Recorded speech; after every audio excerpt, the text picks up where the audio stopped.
welcome back to my channel. Kali ini kita mau masak rendang sapi. Ikutin terus stepnya ya, jangan sampai di skip.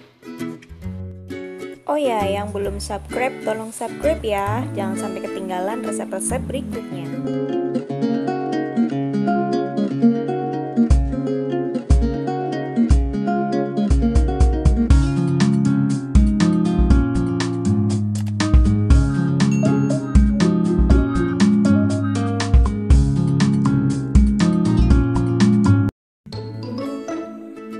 Kita siapkan daging segar yang sudah diiris-iris, dan ini kita siapkan juga proses penggorengan ampas kelapa. Ini harus selalu dibolak-balik supaya tidak gosong sampai warnanya kecoklatan. Ini nanti untuk tambahan bumbu. Oke, kita lanjut ya, kita siapkan bumbu-bumbu yang lainnya. Ini bumbu yang sudah aku blender, nanti kalian bisa lihat di deskripsi boxnya ya.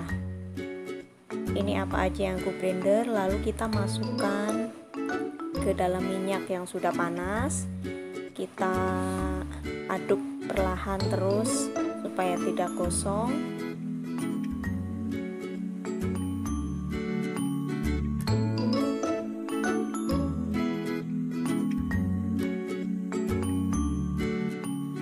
Bumbu terus diaduk supaya tidak gosong sampai baunya harum. Di sini adalah kuncinya, bumbu harus matang, tidak boleh mentah, karena kalau mentah nanti rasanya bakal cemplang. Terus diaduk ya, tunggu sampai baunya harum.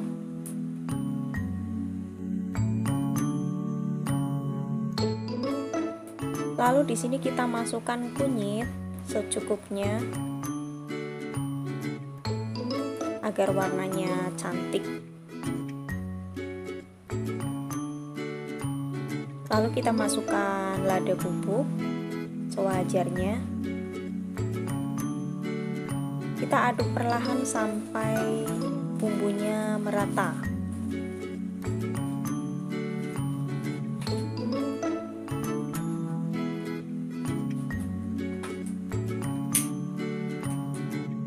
Setelah itu kita masukkan lengkuas, lalu masukkan serai,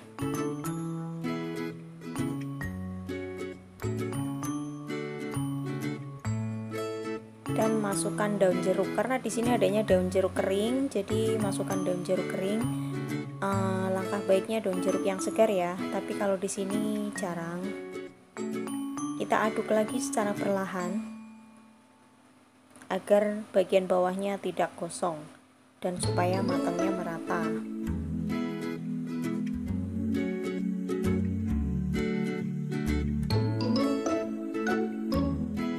Dan ini adalah penampakan bumbu yang sudah layu. Kita masukkan garam secukupnya, lalu kita masukkan micin. Ini opsional aja ya, boleh pakai boleh tidak, terserah kalian. Dan ini masukkan gula merah. Kita aduk secara perlahan supaya tercampur semua. Setelah itu baunya sudah wangi, kita langsung masukkan daging segar yang sudah kita potong-potong. Ini saya pakai sebanyak 5 kilo ya, jadi nanti perbandingan bumbunya bisa kalian lihat di deskripsi. Masukkan semuanya.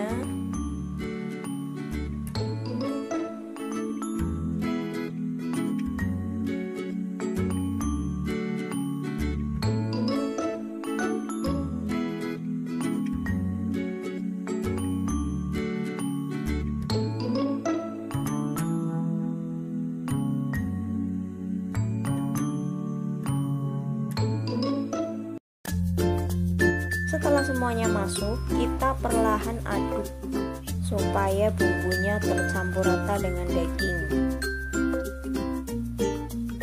Aduk sampai bagian bawah ya, supaya tidak gosong.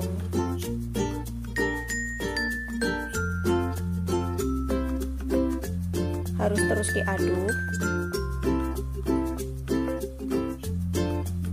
supaya bumbunya tercampur merata.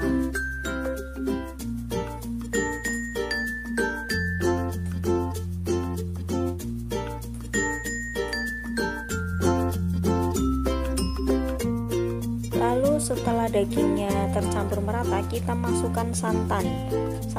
Santannya sekitar 1 kilo ya, 1 kilo santan cair kita masukkan semua. Lalu setelah itu kita aduk secara perlahan.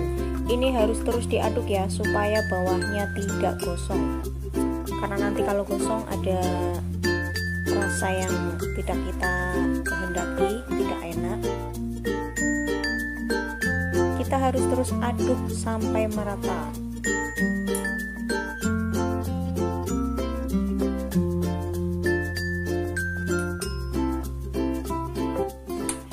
Setelah itu kita masukkan kecap manis. Boleh pakai merek apa aja ya, opsional. Yang penting kecap manis kita masukkan sewajarnya. Ini fungsinya untuk memberikan warna hitam dan rasa manis ya, selain dari gula merahnya.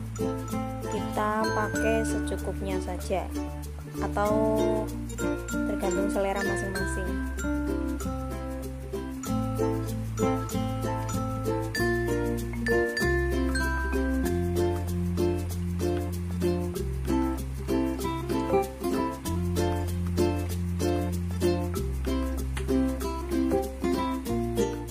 Dirasa kecap sudah kita tuang, kita aduk lagi secara perlahan. Ini fungsinya supaya kecapnya semuanya tercampur secara merata.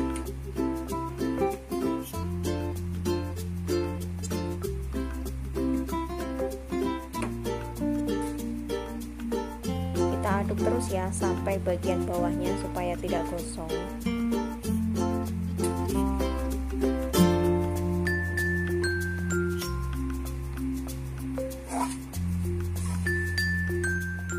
Lalu setelah tercampur merata, kita boleh campurkan ampas kelapa yang sudah kita sangrai tadi, kita langsung masukkan. Ini jumlahnya disesuaikan dengan jumlah dagingnya ya. Ini hanya untuk perekat bumbu saja supaya nanti di akhir kental.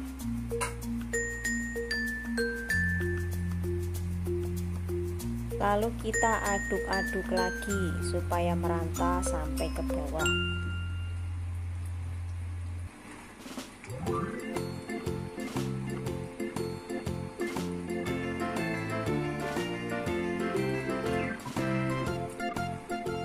Oke, kita sudah memasuki proses ini.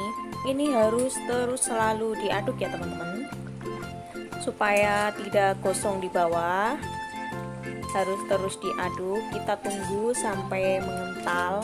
Proses ini sekitar memakan waktu 2 jam sampai minyaknya keluar ya. Ini adalah proses akhir dari memasak rendang.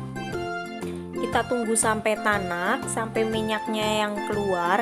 Minyak pinggir-pinggirnya itu nanti yang akan kita jadikan minyak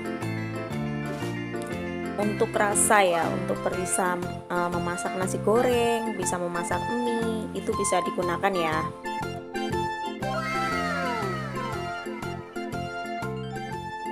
Ini adalah minyak yang saya maksud, minyak dari santan kelapa dan berpadu dengan kaldu dagingnya. Ini yang kita bisa masak untuk nasi goreng atau mie. Minyak kaldu ini kita bisa simpan di tempat yang bersih. Dan ini adalah proses akhir pembuatan. Be strong to hold the powers of the sun.